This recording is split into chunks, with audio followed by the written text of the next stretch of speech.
Awesome. Kevin Cooper, I appreciate you spending some time with me. And we go pretty far back, but didn't necessarily know each other well back then, but we heard of each other and things of that nature back in our Keller Williams days. Absolutely. Northern California and so forth. I was with Roseville and you were Elk Grove and made waves, you and your wife and so on. And now you're here at eXp. Absolutely. Imagine that. I'm so blessed to be here and only wish I'd done it sooner. Right? Yeah. It's kind of like our Bay Area buyers that, go, I'm going to get out of the Bay and move up. And all my clients are like, I wish I would have done it sooner, right? Absolutely. So, okay, give the people listening a little bit of background about, how long you've been in real estate. How did you get into real estate? How did you end up at Keller Williams? So on. Absolutely. So I've been in real estate. This is my 20th year. Wow. Prior to that, I'd worked at UPS as a manager. I was there for 17 years. And at the time, I had just gone through a divorce. I had joint custody of my 4-year-old daughter. And of course, that's when you get the biggest promotion of your life. They wanted me to run North and South Carolina. And I said, I cannot do that. I said, give me something closer to California. They come back a couple weeks later, they say, how about Iowa? I said, no, I can't do that. That's better. So 2 hard no's just didn't go too well. And, it went from the penthouse to the poop house.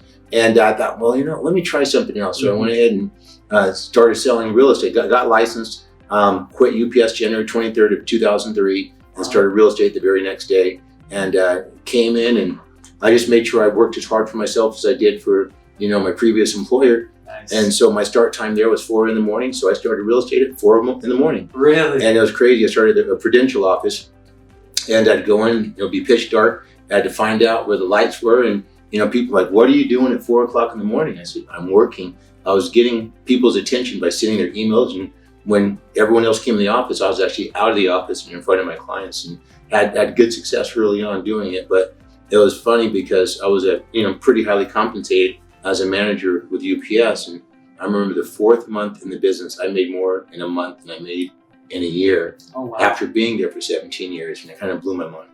That would blow most people's minds, actually. Yeah. So, okay, what do you attribute to that? I mean, I guess the workman's ethic, right? Getting there at 4 a.m, doing all that. Was there anything else that you were able to absolutely carry over? It was the main thing is, first off, I lovingly refer to the company, my previous employer, as Master. Like Master trained me how to hold people accountable, how to hire, how to fire, how to read P&Ls, and how basically to build a business for them.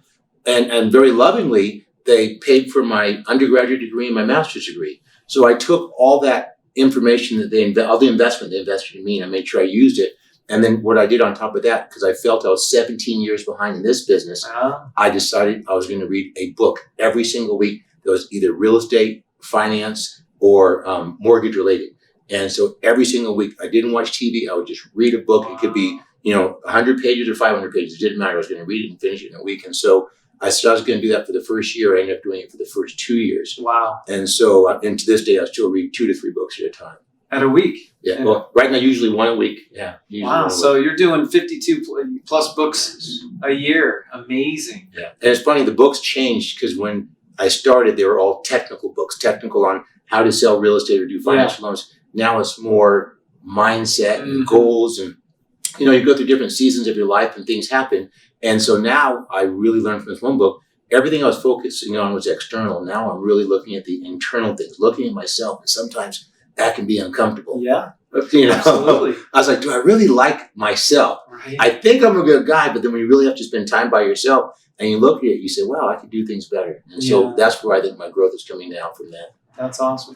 Now, would you say that was started prior to, because you've been at eXp how long now? A little over 3.5 years. 3.5 years. So would you say, is there, and I don't know this, did eXp have any, and the proximity is power and the people you're associating with and the energy here kind of propelled that, or were you already on that? I was on that trajectory, but I think, and I felt when I went to our previous company, Keller Williams, I'd gone from having my own company to Keller Williams, which was a great company. And, but when I started seeing the legends of KW go to eXp, right, you wake up and you look at some of these guys who are selling 400 or 500 homes a year, And it just wasn't one, and then two, and then three, and then four. And I know these are good business people, right? Yeah. And so I thought, what are they seeing that I'm not? And like I said, my only regret, I was shown the business 3 years earlier, and I dismissed it, as to not for me. And then when I went back and looked at it objectively, I said, what a fool I am for not seeing this earlier.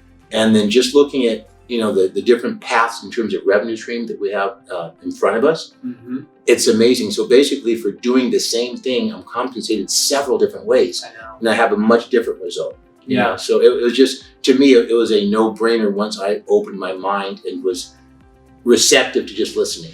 Yeah, I always say put your ego aside and put your business hat on, or put your emotional hat aside, put your business hat on.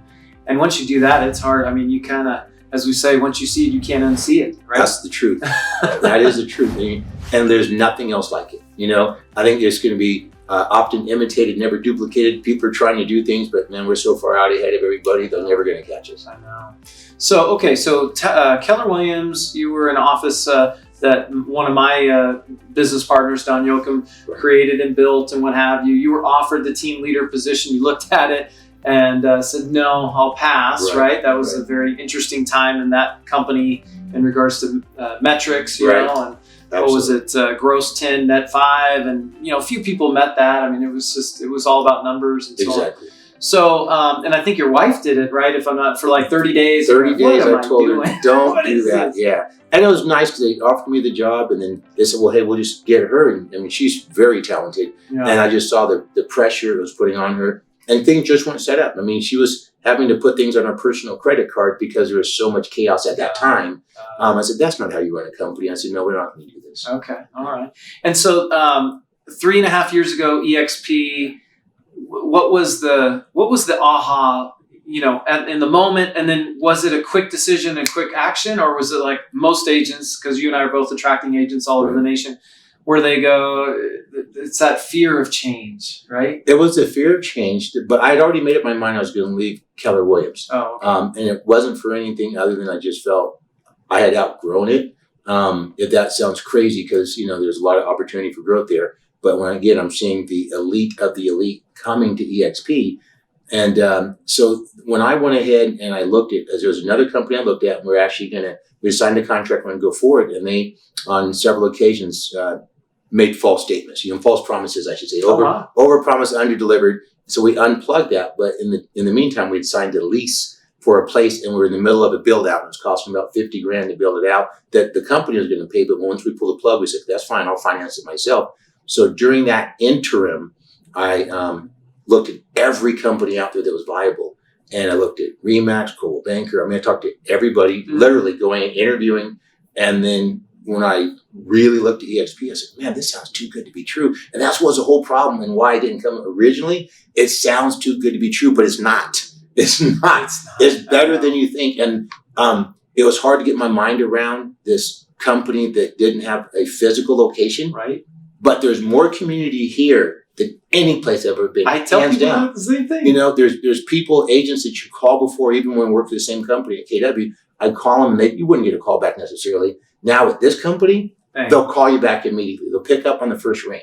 And everybody is just so willing to help because we're all not competing against each other, right? We're all so owners. Literally, people will hand you their listing presentation. Here is yours. Marketing information, here is yours. Yeah. And whether they're going to get direct benefit from it or not, the overall benefit of that rising tide is what I find amazing. So if I can help somebody on the other side of the country that has nothing to do with me, no financial benefit, it is going to benefit me beneficially if we can bring the best agents that are out there to our company. That's right.